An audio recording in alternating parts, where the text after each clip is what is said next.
What happens in Las Vegas does not stay in Las Vegas. TNT Radio is telling the world and coming to you live from FreedomFest 2022 at the Mirage with Misty Winston on TNT Radio. Hello, that is very accurate. What happens in Vegas does not stay in Vegas. It gets broadcast live on TNT Radio. So I am live from Las Vegas at FreedomFest 2022. It is day 3 of the event. It has been another amazing day filled with great speakers and breakout sessions and all of that good stuff. And we are bringing it all to you live. We are bringing you as many interviews as we can grab. It's just been a really fantastic event. So we'll have more coming up for you later on tonight at the 6 o'clock Vegas time hour. And then we'll have a couple hours for you tomorrow towards the end of the event. The event ends tomorrow evening, I believe. So thanks so much for tuning in and checking out our Freedom Fest coverage. And joining me now, very excited. We have a very special guest for you. It's Dan McKnight, who is a 13-year combat veteran of the U.S. military, including service in the U.S. Marine Corps Reserves, U.S. Army, and Idaho Army National Guard. And in February 2019, he founded Bring Our Troops Home, which is a national organization of global war on terror veterans who seek to return constitutional war powers. And boy, do we ever need that right now. And an end to our endless wars in the Middle East and Africa, and an America First foreign policy. And Dan took part in a panel yesterday, actually with my friend Kyle Anslow and Scott Horton on the problem of NATO and the impact of Ukraine and Russia on foreign policy. And we're very pleased to have him here with us today. Dan, thank you so much for joining me. You bet. Thanks for having me. I appreciate the opportunity. Yeah, of course. I'm really excited to talk to you. My friend Kendra, who's been helping me out with the booth yesterday, was making the rounds a couple of days ago and met you. And you came over and signed our tapestry that we have for Julian Assange, which we appreciate. And I was really excited to have you in here because as I said, this constitutional war powers thing, it's insane what's happening right now with our foreign policy. We're everywhere, but there's really been no declaration of war. And your organization is really seeking to bring that kind of responsibility back, right? That's correct. And the United States has not properly declared war, which is required in the Constitution in Article 1, Section 8 since 1942, when we declared war against Hungary, Romania, and Bulgaria.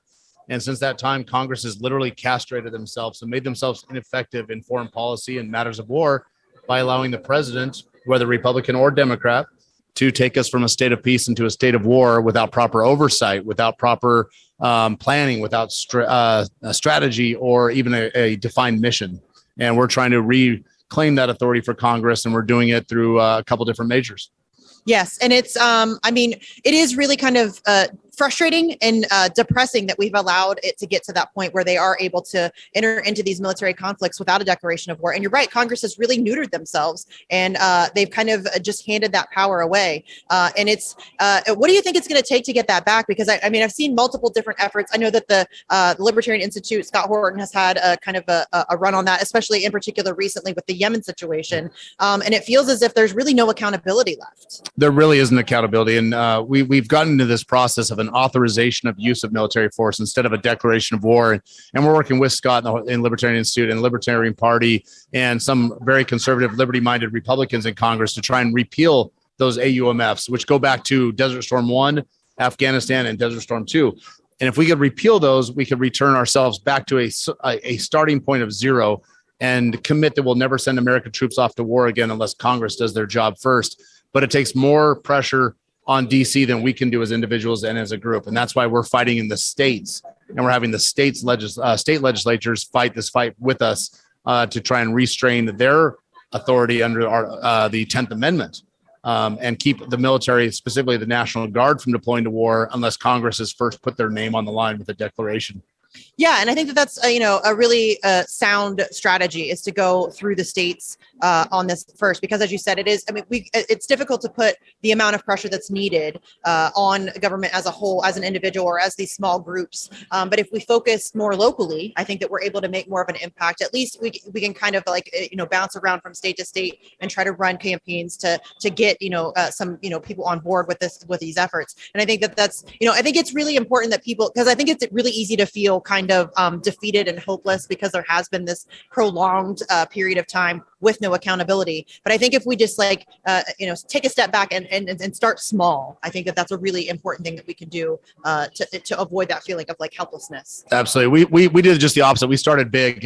We took 100 veterans when we first started, 100 veterans and some lawmakers back to DC. And we thought, let's just go meet our congressmen and our senators and let's just plead our case and get them to do their job. And we thought we'd be able to affect change. And one of our members sat down in the office of Liz Cheney, the heiress of the war profiteer fortune, right? And said, under what circumstances would you support bringing the troops home from Afghanistan? And she looked him dead in the eye and said, never. We will never come home from Afghanistan as long as I have anything to do with it. And right then we walked out of that room and we said, Washington, D.C. is lost. The swamp you cannot win a constitutional battle in Washington, D.C. K Street advisors, all the military industrial complex, all the contractors, they all live within seconds of the Capitol building, and their influence comes from the biggest buildings, the tallest glass and steel buildings, and the amount of money that they pour into Congress is you can't match it. And so we thought we have to get away from this, and we have to change the structure of the battlefield. We have to fight where we can win, and that's why we went back to the states, and we created this piece of legislation called Defend the Guard, which takes away half of the military's fighting capability. The National Guard, they're not allowed to deploy to a foreign conflict unless Congress has first put their name on the line before the military puts their boots on the ground. Yes. And I think listen, it is insane to me that we are able to send troops into a country without any congressional oversight, without any discussion or debate. There's no conversation. It's just done. It's like a snap of a finger. And there's, and again, no accountability. There's no, we aren't even allowed to question it. If you question it, you're seen as unpatriotic. Yep. And it's very strange to me. And I was reading on the website where it's usually veterans that are against these kinds of conflicts, obviously, for obvious reasons. They are the ones that have been most directly impacted negatively by these things. And so it's weird, you said you took this group of veterans to DC and you tried to plead your case. And that's when it's really bad, when even a group of veterans can't affect change by just going and pleading the case, because, there's the whole support the veterans, support the troops. We got to listen to them, take care of them. And if they aren't even willing to listen to you, it's gone. It's absolutely. Really, and we're really tired of the yellow ribbon on a tree, or they're renaming a state highway in the name of a veteran, or giving away free fajitas on Veterans Day. That's not how you honor a veteran. You honor a veteran by stop making more of them that come home in wooden boxes. Yes. And that's the key, is if we want America to fight a war, which I'm not completely anti-war. I understand. I'm not so naive as to think that America doesn't have interests that must be defended, but we have a mechanism for doing that. And that mechanism is a debate and discussion and approval from Congress, which is made up of the representatives of the people. So if the people approve and sign off on war, then we go to war. Absent of that, no single man or woman, Republican or Democrat or Libertarian, should be able to take our country from a state of peace into a state of war. And that's the problem we have right now. Yes. I mean, it is the problem that one of many problems that we have right now. But yeah, I mean, it's just really endlessly depressing that we have allowed it to get to the point where they have that level of power, where they can just send our men and women into a battle zone without any oversight or debate or conversation. And that's, it's really frustrating. And the Defend the Guard movement, I think, is a really great, again, like taking that step back and kind of, starting more on a micro level, because I think that it is easy to get overwhelmed when you're going up against, the establishment, because they do have such really just unlimited power. They're kind of above the law. There's no accountability. So, I mean, is that kind of the plan now? I know you said you started big. Is that the plan now, just to go take it more to local level? That is the plan. Yeah. And we've got the American Legion in some states that have endorsed Defend the Guard. We've got state legislatures. We've got the Republican Party of the state of Texas, in Georgia, and Idaho that have endorsed Defend the Guard. The Libertarian Party as a whole endorses Defend the Guard. We've got Democratic sponsors in Hawaii and Wyoming that are working. So we're attacking this from a bunch of different angles, but as the smallest, most decentralized place that we can.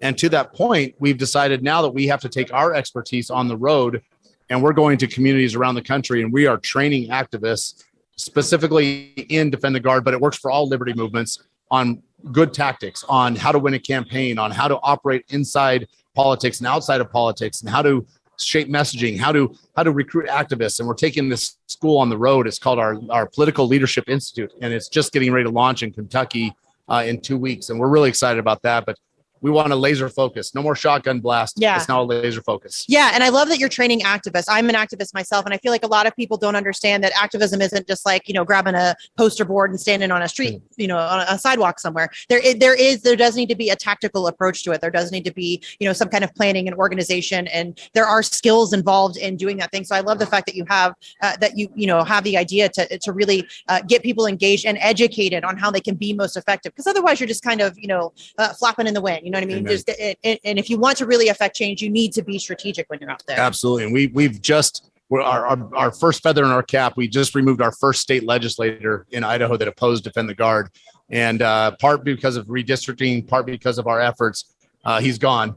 And we've got a very good liberty-loving legislator in there that supports our movement. So eventually you have to make the establishment understand you. You have to make them hear you. Then you have to make them respect you. And ultimately, you have to make them fear you. And that's our goal now, is to make them afraid of the movement, make them afraid to stand up and say, yeah, we're going to send all of your sons and daughters off to war, but not mine, not me. Yeah. We have to make them scared and terrified of that. And that's the goal. Yes. And I'm so glad that you said that, because oftentimes when I say something like that, they need to be afraid of us. People are, they act as like they clutch their pearls as if I've said something terrible. And that's what it's supposed to be. Our government is supposed to be afraid of us. They're supposed to be. That's the only way that we can keep them in control and to keep them from, doing the things that they're doing now. They've been kind of just off the leash for so long that they have no real allegiance to us. They don't care what we say because they don't have to. That's right. They're beholden to lobbyists and to their own power-hungry struggles. And, our government was never meant to be made up of career politicians. Yes. And beyond the career politicians, even worse than that is the career administrative arm of the government. People that stick around from administration to administration, that actually write the policies and direct the politicians, tell them where to go. And those folks fear nobody because their jobs are as protected as they can be through the public sector unions and tenure and all the other things that come with it. So as activists, it's important for us to find the fight, find the best point of entry and leverage, and then put as much pressure on that point as possible. Yes. And that is, and I love that the idea that you also focus a lot on the way to tailor your message, because I think that's key. That is so crucial. And I do that with myself in a sound You have to know your audience. When you go to speak to somebody, you have to know who you're talking to, and you have to tailor your message to that person, to that group, to that, whatever it is. And I think a lot of people just think that, I can go and I can say the same thing to everybody. And it doesn't really work that way. You have to know who you're talking to. And I think that is something that a lot of activists don't really understand or appreciate, that if you are able to kind of read the room, and and figure out how you're best going to be able to touch the people that you're speaking to and get them on board. That's a really crucial skill. You know what I mean? Absolutely. And that's kind of how we started, was understanding our room. And I don't know how much time we have here, but we started in 2005, really, when I was in Afghanistan as part of the Idaho Army National Guard.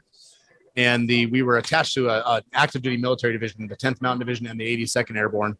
And they didn't want us. We were National Guard. We were part-time soldiers. They thought of us as less than. And we couldn't get supplies. And so I thought, I need to reach out and find some help. My men were literally struggling. We couldn't get uniforms, body armor, gloves, goggles, things like that.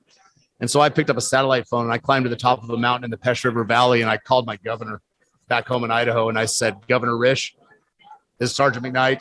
I'm one of your soldiers. I'm in Afghanistan. I need your help. And he went on to help us. Within 48 hours, we had the supplies that we needed.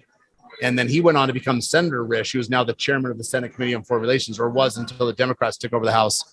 And that's what reawoken me to do something. I thought, I went to Jim Risch once, I'm going to go to him again. And I tailored my message to him. And he just flat out lied to us. He said, we're done with nation building, Dan. I understand what you're at. I agree with you. We're done with nation building. And then he went back to Washington, D.C. and voted 3 times over the next 90 days to extend the wars in Yemen, Afghanistan, and Syria.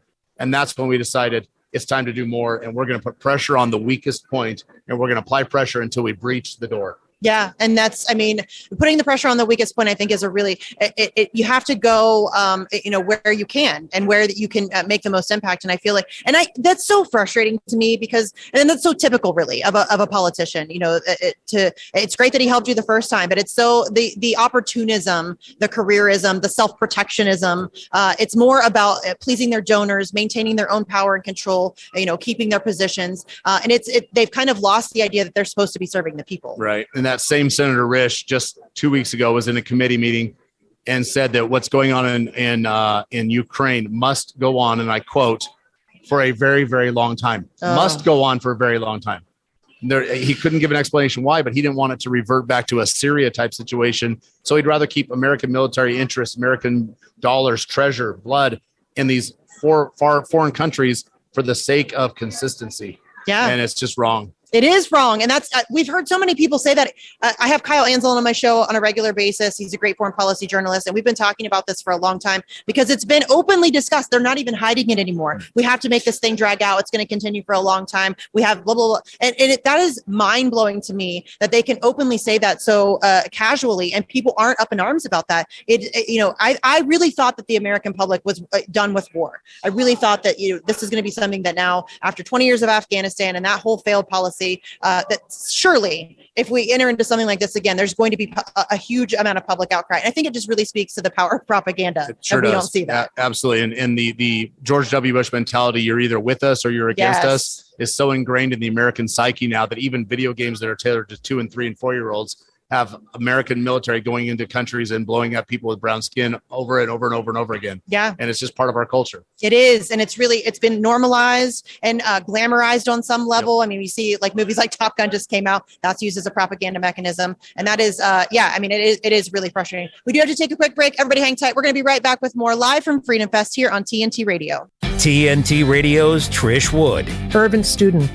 Like I said, I heard him speak at the citizens hearing in Toronto, and I was blown away by what he said. Hi, Urban. How are you? Good to be with you, Trish. Thanks for having me. Oh, gosh. I'm so glad you're doing this because as I said, I didn't really get a chance to talk to you at the hearing. I just listened to your very, very dire presentation, and I haven't forgotten it. So that's why you're on today. Would you please, just for our listeners today, give me kind of a summary, the gist of your presentation and what we now know the consequences have been of closing schools around the world? In my humble submission, this is the biggest catastrophe, the biggest human catastrophe of the entire pandemic. What people didn't see is that we had the largest replicated policy and administrative action in global history, and that was the closing of the schools. Trish Wood on today's News Talk Radio, TNT. Affordable housing, we can build that.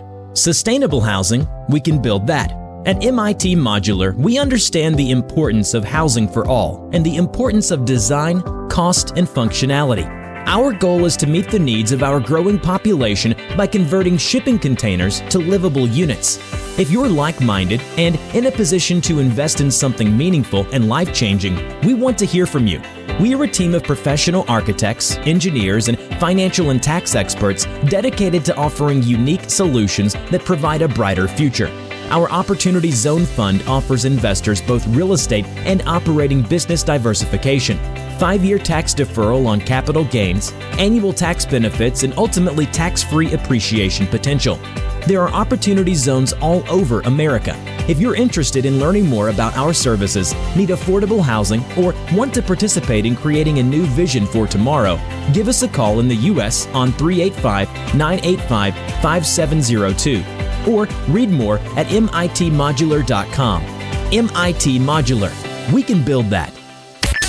This is TNT Radio, where you meet the entire menagerie of mankind and some who haven't yet been cataloged. Today's News Talk Radio, TNT. Hello, my friends. We are here live at Freedom Fest in Las Vegas. It is an amazing event, as I keep saying. If you are here, please do come down to booth 536. I'm here. You can't miss us. We have a giant red sign, TNT Radio Live. We're in the back of the room, the exhibitor hall, so please do come say hi if you are in the area. We are joined by Dan McKnight, who is the founder of an amazing group called Bring Our Troops Home, which obviously we need to do. We are in far too many military conflicts, and we have far too many troops in places where they need not be. So I wanted to talk to you because the reason why we were doing this interview is my friend Kendra was walking around and was trying to get people to support Julian Assange. And we have this big tapestry. You came over and signed it. And I know that you said that Julian Assange and WikiLeaks work has been really kind of beneficial, obviously, to the work that you're doing with your organization. Yep, absolutely. So, part of the document dump was a part called the Afghanistan Journal. Yes. And it outlined thousands and thousands, I think 91,000 pages actually of testimony from soldiers and diplomats explaining that we didn't have a mission, a purpose, or a defined exit strategy in Afghanistan, and that we were actually failing in our mission there. And eventually it caused the John Sopko to be assigned as the investigating general for Afghan reconstruction. And he was able to finally produce a series of documents called the Afghanistan Papers that was released and blew the lid off of the lies we've been told there, and that we've never had a real clear strategy, purpose, or role for being there. And it's because of that initial document dump that we have the information now. And we're being told in the documents, his headline is right here. It says, the American people have been constantly lied to. And that was his testimony to Congress when he finally released it. Yeah. And I mean, as I've said numerous times, that what Julian Assange has done is a really an unbelievable, it's really not, there's no quantification of it. The service that he has provided to humanity. I want to once again remind people that Julian Assange and WikiLeaks have never gotten it wrong. They have a 100% record of accuracy. So being able to kind of give us a peek behind the curtain as like with the Afghanistan strategy and how just unbelievably just rudderless that it was. We had no plan. We had no strategy. And we were, again, lied to so many times. And Julian Assange really has exposed that in a way that is so beneficial. But unfortunately, it seems like nobody really cares that much about. I mean, he's currently being tortured in Belmarsh prison for exactly what he released with the Afghan war journals and the Iraq war logs and the collateral murder video and the Guantanamo files and all of these just bombshell releases. What do you think that says? Because I think that it probably again speaks to the power of propaganda that, a journalist, a foreign journalist, is being charged under the U.S. Espionage Act while affording him none of the protections of the First Amendment. He's being literally tortured. And that's not me saying that. That's the UN Special Rapporteur on Torture saying that in broad daylight. It's not even, they're not hiding it. It's happening in broad daylight. And it seems as if nobody really cares that much. I think it's not that nobody cares. I think nobody is informed enough to know that they don't care. And that's the problem, is the mainstream media will not cover this except to blast Julian Assange as a traitor to the country. That's the only time you're ever going to see his name mentioned on MSNBC, CBS, Fox. It's just not covered. So that's why it's important for outlets like you and for organizations like myself to go out and spread the word that there is truth out there, and the truth is available. Anybody can find it.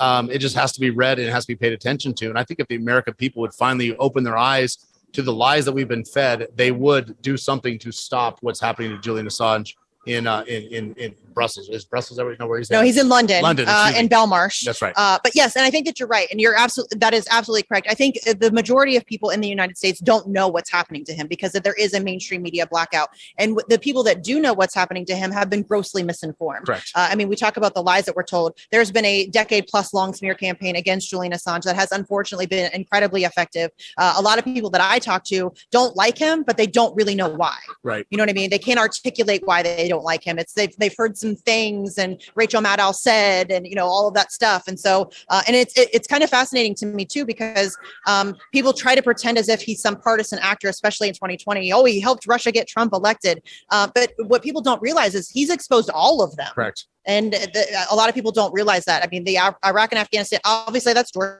W. Bush. That's the Republicans. In 2016, he exposed the Democratic Party and their ability to rig their primaries. So he's not a partisan actor, and he's exposed not just people in the United States, but governments across the globe, as well as corporations and corporate corruption. So yeah, I think it's just been an invaluable service that he's provided. And I think that you being able to use his work, I think, is a testament to the importance of what he's doing, because it always breaks my heart to think of these young men and women who are serving our country, who are manipulated and lied to and gaslit, and then sent to these countries to do these horrific things, and to what end? Yeah, that's just it, though. To what end? We don't have a purpose there. The purpose of going to Afghanistan was to avenge 9/11, right? To destroy anybody that attacked us, to destroy the terror training camps, and to kill Osama bin Laden. All of that was done by February of 2002, except for the killing of Osama bin Laden. So you tell us why we're there. I can't figure it out. We built schools and roads and water treatment facilities, and then we would turn our backs, and the next day we'd go back and they'd be turned over to these warlords who 2 years ago were the Taliban leaders, right? And so why we're there, I couldn't tell you, but having our eyes open to the truth through the works of like Julian Assange and through antiwar.com and Scott Horton's book, Fool's Errand, those type of things need to be instructed in American schools and on mainstream media. And parents that truly care about passing on a free society to their children, they should go out and seek this type of information. Yeah, and I mean, yes, I think that for me, I feel like we can't go anywhere good unless we're dealing with the truth. And Julian Assange, all he's ever done is expose the truth. And so I feel like, though, there has been kind of a shift in momentum. I don't know if that's wishful thinking on my part, and maybe I'm in my little bubble too much. But we have seen really a growth of support for Julian Assange over the past several years. In particular, I think over the past year, there's been a lot of things that have happened in his case that has exposed the ridiculousness of it. Correct. The key witness admitting that he fabricated his testimony in exchange for immunity from from the FBI, the CIA plotting to assassinate him. And I think that at some point, I think there's going to be a shift in consciousness on Julian Assange. We've seen it happen with, whistleblowers. Daniel Ellsberg was initially kind of villainized, and Edward Snowden, of course, was initially villainized. And there is still some of that with Snowden, but I think that he's kind of coming out of it. Same thing with Chelsea Manning. And I think that it would be really cool if we could figure out a way to support our truth tellers in real time. Absolutely. Rather than waiting for decades to then revere them. Yeah, people always say history always gets it right eventually, but history shouldn't have to wait. We live in a day and age of instant information, instant realization, the 2-minute news cycle. So we shouldn't have to wait. And you mentioned Daniel Ellsberg, and he's a big supporter of our organization. We've interviewed him. He's been on our website. He's fantastic. And he's another one of those heroes you have to look at, that he was a pariah when he first came out and became known for his opposition. And over time, people look at him and say, you know what? The guy was right. He was right.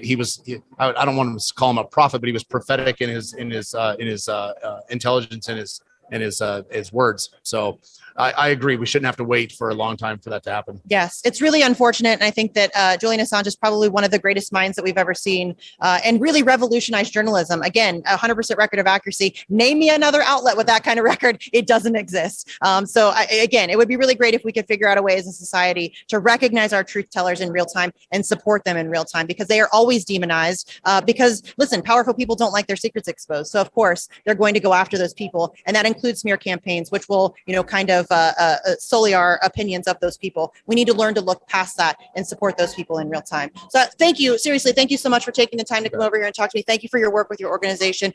Thank you for signing our tapestry for Julian Assange. I would love to speak with you again. So we'll get that set up at some point. And everybody hang tight. There's more coming up for you right after this quick news break here on TNT Radio.